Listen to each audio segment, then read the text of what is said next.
Sanatana Dharma, an elementary textbook of Hindu religion and ethics, narrated by Vaidyanathan.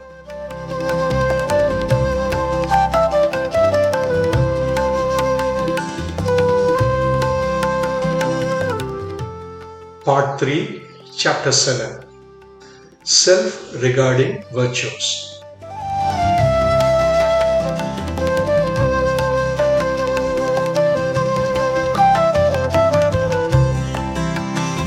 The Jivatma is related to everything around it. The ethics is concerned with making these relationships harmonious. However, the Jivatma is most closely related to its own koshas or bodies, the part of the not self that it has united with. Unless it is in harmonious relations with these, it cannot hope to be in harmonious relations with other bodies further away. When young, these bodies often master the Jivatma, leading to trouble. As one grows older, they begin to try to master these bodies, facing many challenges before developing the great virtue of self-control, the control of the lower selves by the higher self, of the bodies by the Jivatma. Virtues related to these bodies, considered by themselves rather than in connection with relations between different Jivatmas, are called self-regarding in modern classifications. It is evident that a person with these virtues will promote harmonious relations with others, much more than one who lacks them.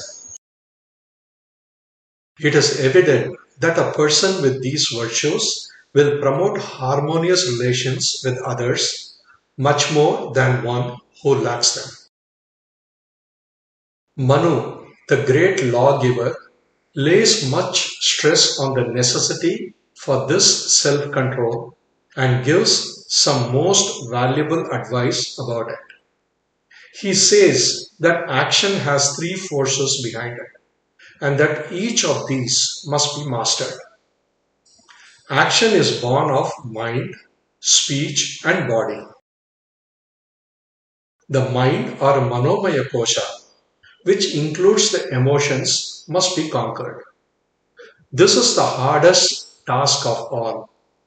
The mind runs after objects of desire, swayed by longings to possess things that promise pleasure. The emotions crave satisfaction, and the mind seeks to gratify them, becoming their slave. The Jivatma must free the mind from this slavery and subdue it for its own service, making it the master of the senses and sense organs. As Manu says, in conquering this, the mind, the two sets of five become conquered. The two sets of five are the 10 indriyas, which include the five jnanendriyas or sense organs and the five karmendriyas, which is organs of action. Let one then aim at ruling his mind. If it runs to evil things, let him call it back. Let him allow it to fix itself only on good things. This is the first, the most difficult, the most essential part of self-control. The control of speech is indeed the next crucial step in self-mastery. We must think before we speak, as hasty speech can lead to endless troubles. Arjuna, for example, often spoke hastily and found himself in many difficulties. His hasty vow to slay Jayadratha, the slayer of his son, before sunset led to the intervention of Sri Krishna, who had to shroud the sun prematurely to bring Jayadratha out of hiding. Arjuna's quarrel with Yudhishthira, provoked by taunting speech and other instances, also highlight the consequences of hasty words. His failure to keep a hasty vow ultimately led to his death on the great journey. Arjuna said he would consume all our foes in a single day. Proud was he in his heroism, but he did not what he boasted. Hence has he fallen down. Mastering one's tongue is a significant step towards self mastery.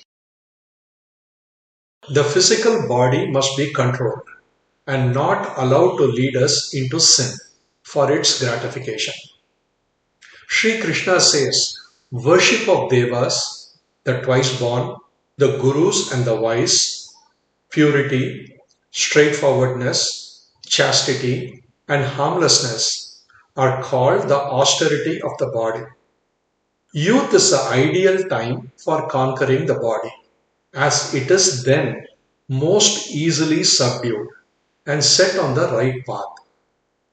The body is a creature of habit, and although it may initially resist the will of the Jivatma with great energy, a little perseverance will make it give way.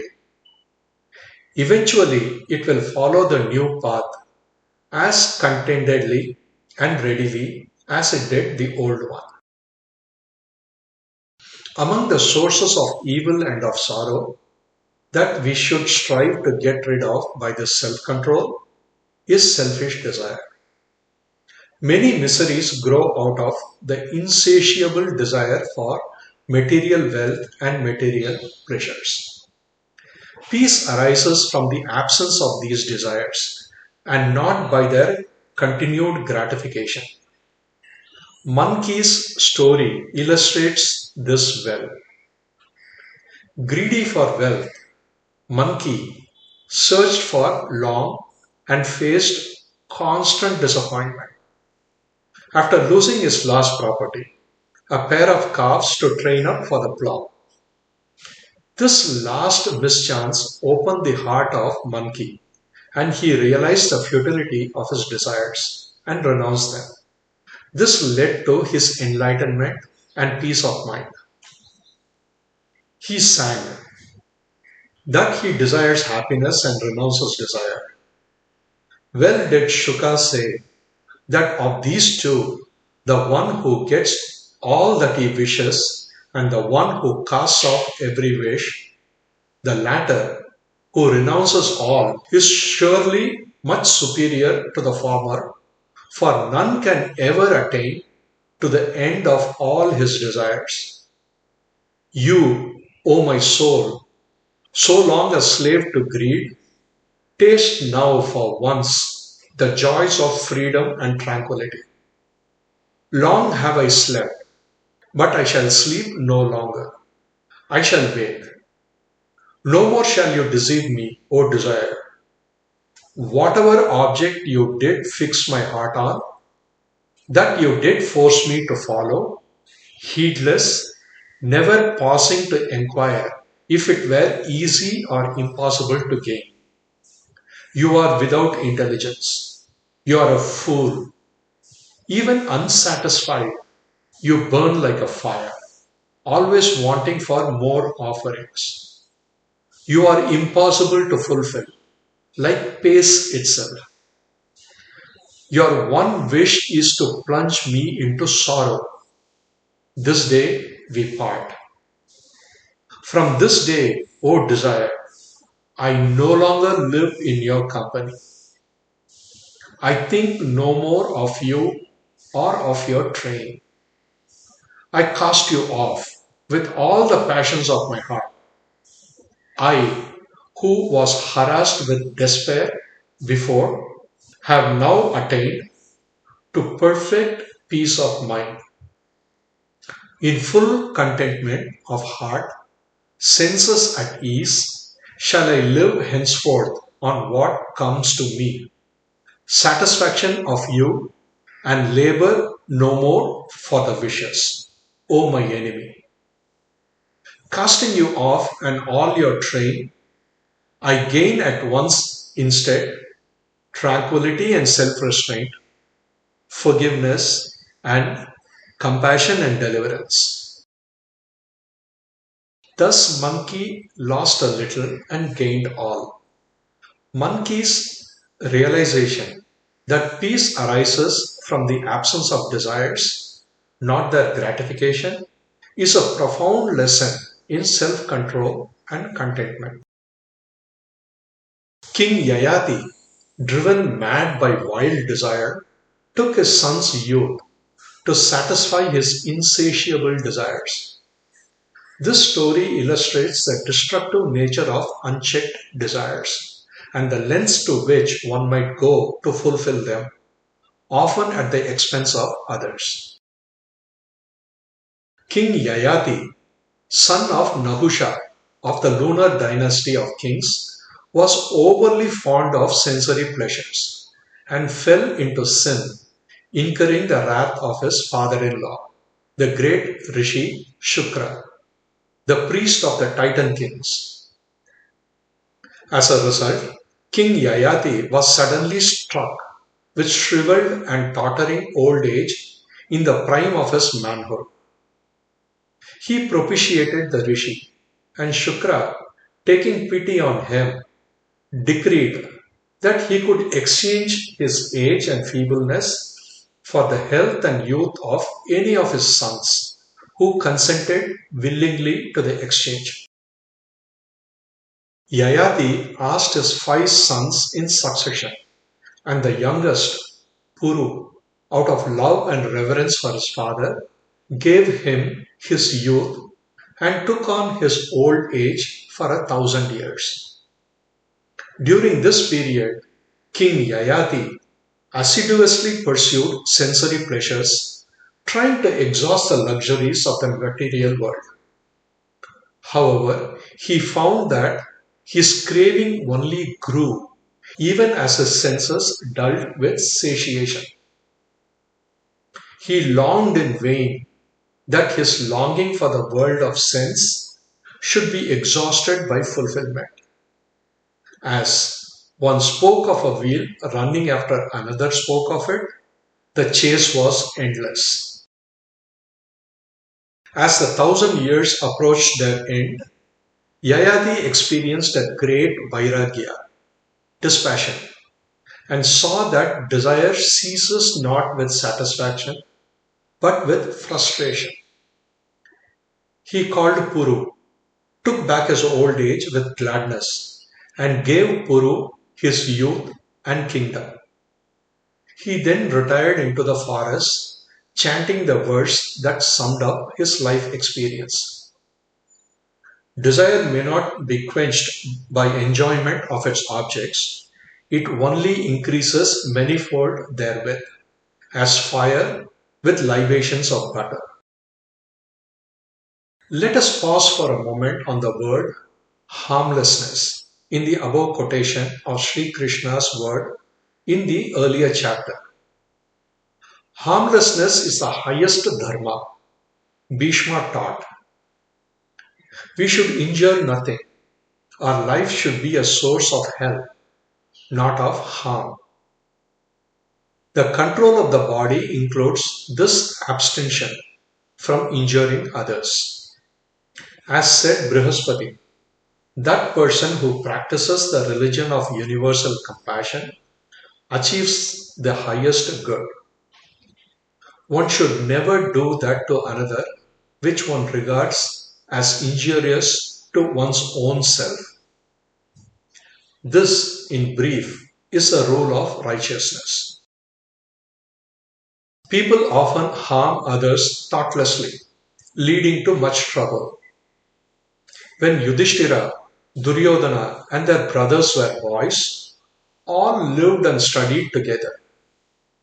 Bhima, the strongest among them, often indulged in practical jokes and rough horseplay. He exercised his great strength with boyish thoughtlessness upon the younger and weaker boys. For example, When a number of them climbed up a tree to pluck a fruit, he would shake the trunk of the tree until the boys tumbled down like ripe fruits. Bhima found it was great fun and laughed, but some boys were hurt physically and emotionally. Another instance was when they were bathing and swimming in the river that flowed beneath the walls of Hastinapura. Bhima would swim underneath the other boys, catch hold of them, and dive into the water, holding them there until they were almost drowned. His great lung capacity helped him avoid similar distress, but the others were agonized. What was the consequence? His thoughtless behavior led to a smoldering fire of repulsion and dislike, which later grew into a blazing fire of hate that consumed both the Kauravas and Pandavas. Bhima's boyish thoughtlessness was one of the chief causes of the Great War. It is true that unless the combustibles are present, the spark will not kindle the fuel. Unless the tissues are tainted, the microbe will not develop the disease. However, it is our duty to guard against such destructive sparks and death bringing microbes as long and as carefully as we can. When thoughtless exercise of strength hurts the weak who cannot retaliate, the anger born but not vented transforms into what is contemptuously called hate and malice.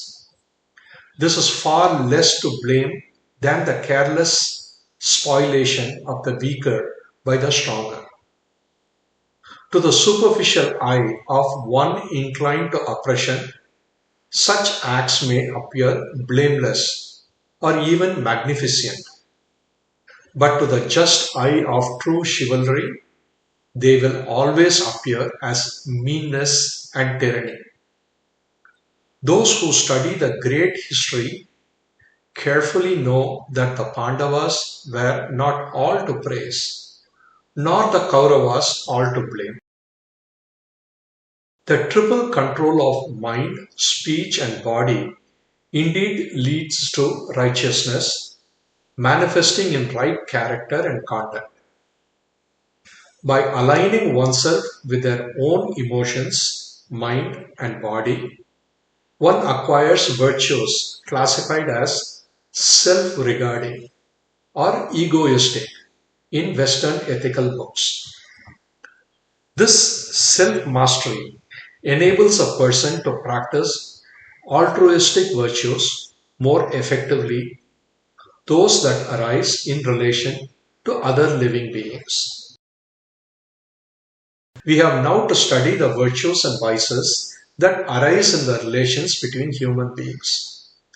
These are best classified under three heads: the virtues and vices which arise in relation to superiors, the virtues and vices which arise in relation to equals, the virtues and vices that arise in relation to inferiors.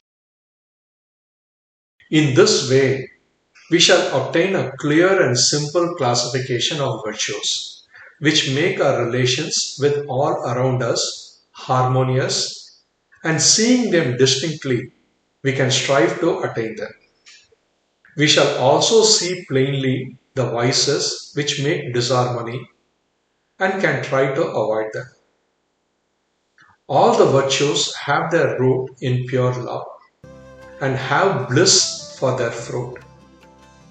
All the vices have their root in personal hate and their fruit is misery.